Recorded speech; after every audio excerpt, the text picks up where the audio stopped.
Hello,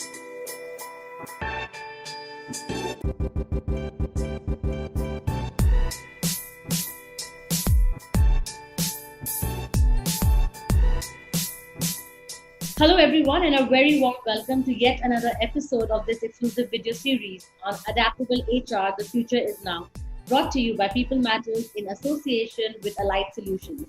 I'm Yasmin Taj, Senior Editor with People Matters, and I will be your host for this conversation today. It is my privilege to bring to you some of the key findings and highlights from Asia Pacific's largest study on the state of HR transformation conducted by Allied Solutions in association with People Matters, and hence talking to some leading CHROs from the region on what adaptable means to them in today's context. For all the uncertainty and ambiguity about the future during this era of the pandemic, one thing is clear: the future is going to be digital, and the future is for the adaptable, and for HR in particular. It is about helping organizations navigate the ever-changing operating and business environment. The third edition of this study focuses on this very theme, adaptable HR, as talent and the community at large face an unprecedented situation triggered by the COVID-19 pandemic. Being adaptable is no longer a choice. It is an imperative, it is inevitable, but the question is, how do we change? And for today's episode, it is indeed my pleasure to welcome Vivek Vayuni, Chief Human Resources Officer, Home Credit Indonesia, and Shashwat Kumar, Vice President and Asia Head, Payroll and Cloud, Allied Solutions. Before I welcome them on board, I'll give you a brief about the panelists today. Vivek is a seasoned HR professional with more than 20 years of experience who has been associated with Home Credit Indonesia as CHRO since a year now. It is a pleasure to welcome you, Vivek. Thank you so much for joining us. Thank you, Yasmin. Great. As for Shashwat, a lead traveler in this journey for the last few months to take on this gigantic effort of HR transformation study, today with us, I have the privilege to welcome Shashwat. And Shashwat has been an advisor to numerous Fortune 500 corporations on their HR service delivery transformation, shared services, offshoring, and change management initiatives. In his previous role, he led the APAC HR transformation practice at Aon Hewitt for a decade and contributed immensely to developments of toolkits and methodologies with the delivery of cutting-edge solutions for clients. And in many ways, he led the creation of HR transformation as a practice. A very welcome to you, Shashwat. Thanks, Yasmin. Look forward to the discussion with Vivek today. Absolutely, I do. Thank you both once again for taking out time for us. So for today's conversation, we have requested Shashwat to first share the findings of the State of HR Transformation Study 2020. And this will be followed with a conversation with our esteemed guest, Vivek. So let's deep dive into Asia Pacific's largest study on HR transformation with Shashwat. Over to you.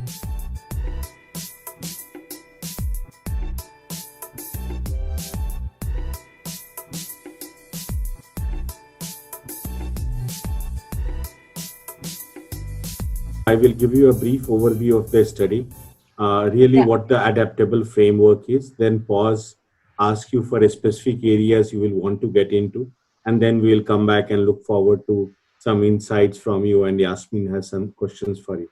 So sure. This transformation, state of HR transformation study for us is a longitudinal research. It's the third edition of this study. Just a brief about Allied, you will be aware of who we are. Essentially, Allied is a very large enterprise company, but only focused on HR transformation. Coming from the heritage of Hewitt, we became the global leader of HR services, technology, and so on, 2004. We got into cloud in 2008. We actually started focusing on employee experience 2012 onwards as the core of enabling everything else.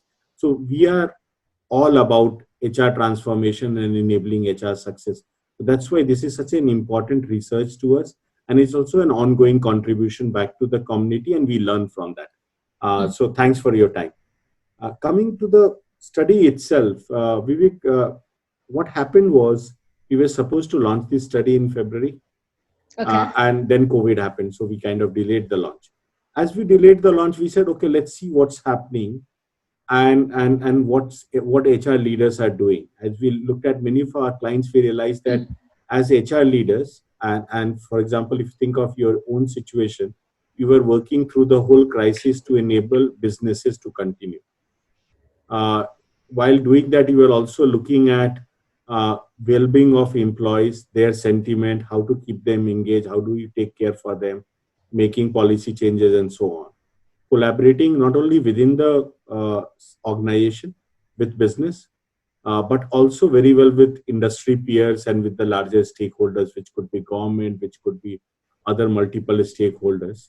And taking all these inputs, all HR leaders, what they were doing, they were constantly calibrating, recalibrating policies, making adjustment so that the outcomes they want to drive is happening. Fundamentally, as we looked at it, we said that in a truest possible sense, HR is demonstrating what adaptability looks like. And it increased our faith in the framework which we had developed on the back of research in February. So it kind of reinforced the whole thing. Now coming, and if you ask me from my experience perspective, this crisis is more about a social crisis, health crisis. It's also HR is at the center, and HR has done exceedingly well in the response till date. Obviously, there are future phases of coming back to work and so on, but HR has really done well. The question which comes back then is it one time or this is ongoing? Because obviously situation got amplified. But when you step back and think of our businesses getting challenged and disrupted, this has been a longer trend. A longer trend in the sense that look at business breakthrough and innovation happening and how it's challenging businesses in many ways. Vivek, if you look at your own organization, you have challenged traditional banking in many ways.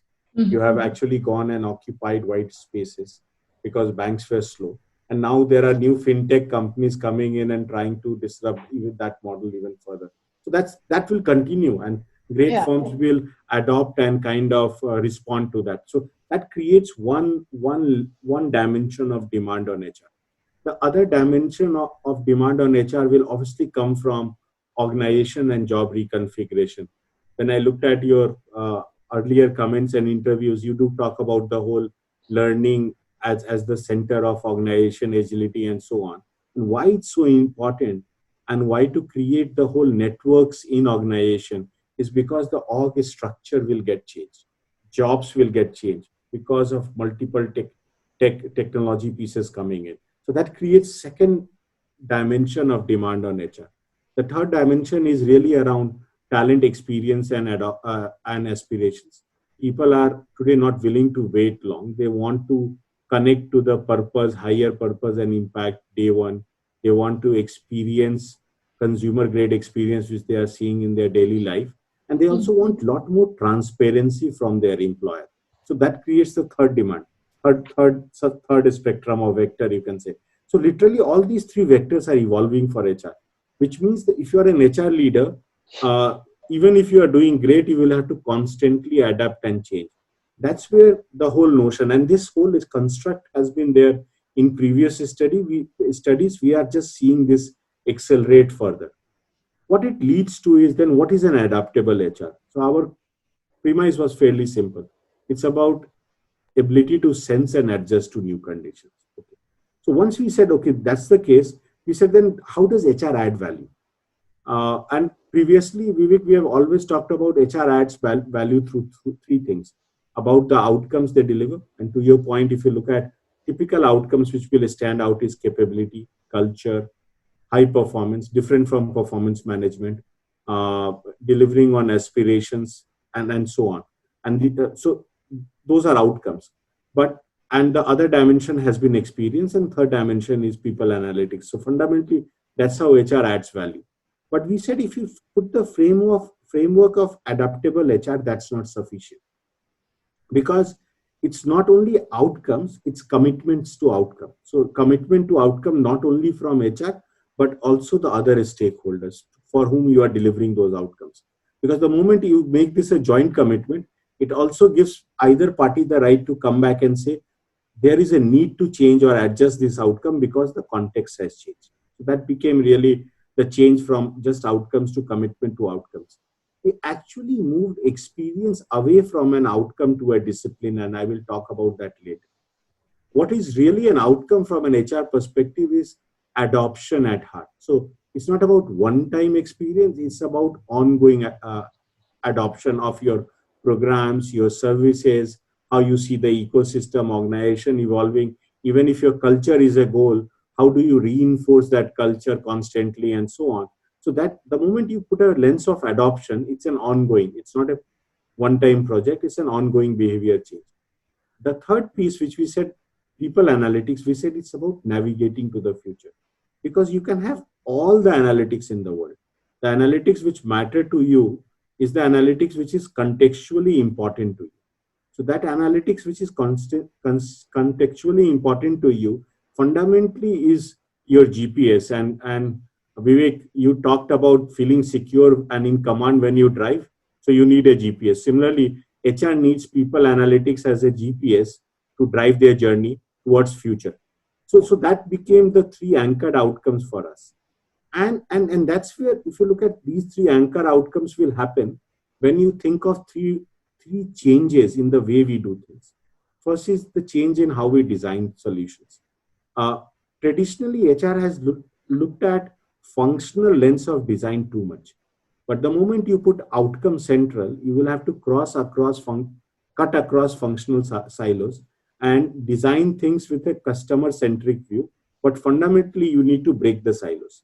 The Mhm. second piece, experience discipline, will need to come into HR for defining vision for the future, understanding differences of different persona types you have. For example, in your case, think of your field staff versus corporate staff. Uh, even field staff in different locations, Jakarta to non-Jakarta.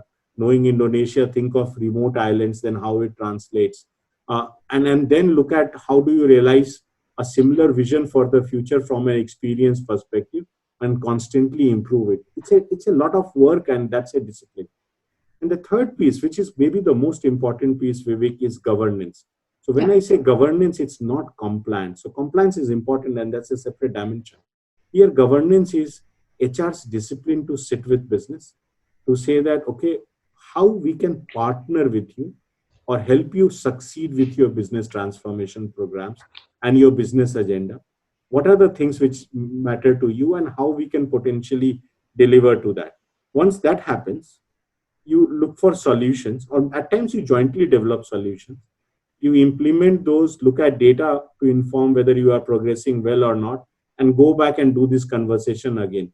It actually looks a lot like agile because it becomes a monthly conversation, but great firms have been doing it for decades. So that became the construct of adaptable HR for us. Now, we were then looking at data. So we said, if that's the framework, how data is informing the framework. What we realized was, and if you read the report, you will see that we uh, aggregated the whole framework around the three outcomes, and there are sub drivers there. So as we looked at the respondents' inputs and the responses around that, we realized that there is an increase. So as organization move to a state of defined HR operating model, and then they also connect their HR tech to defined HR operating model, you see a jump both on efficiencies. So there is more than a 2x jump on efficiencies, and you see the overall respondent confidence go up. This we have always called as the digital HR success. Is never a success of technology. It's a combination of technology and HR operating model working together. So this data to us reinforce the same thing. But still, if you looked at the pattern of scoring was similar. Navigating to the future remained the weakest area among all these three areas. Commitment to outcome obviously was the one which was scoring most. But what happened was, we said, okay, if you look at today's world, what can be a distinctive piece which actually informs organizations' ability to adjust and deliver? So that's where we looked at variety of distinguishing criterias, and then we landed on highly satisfied group among this mature group, highly satisfied with HR technology.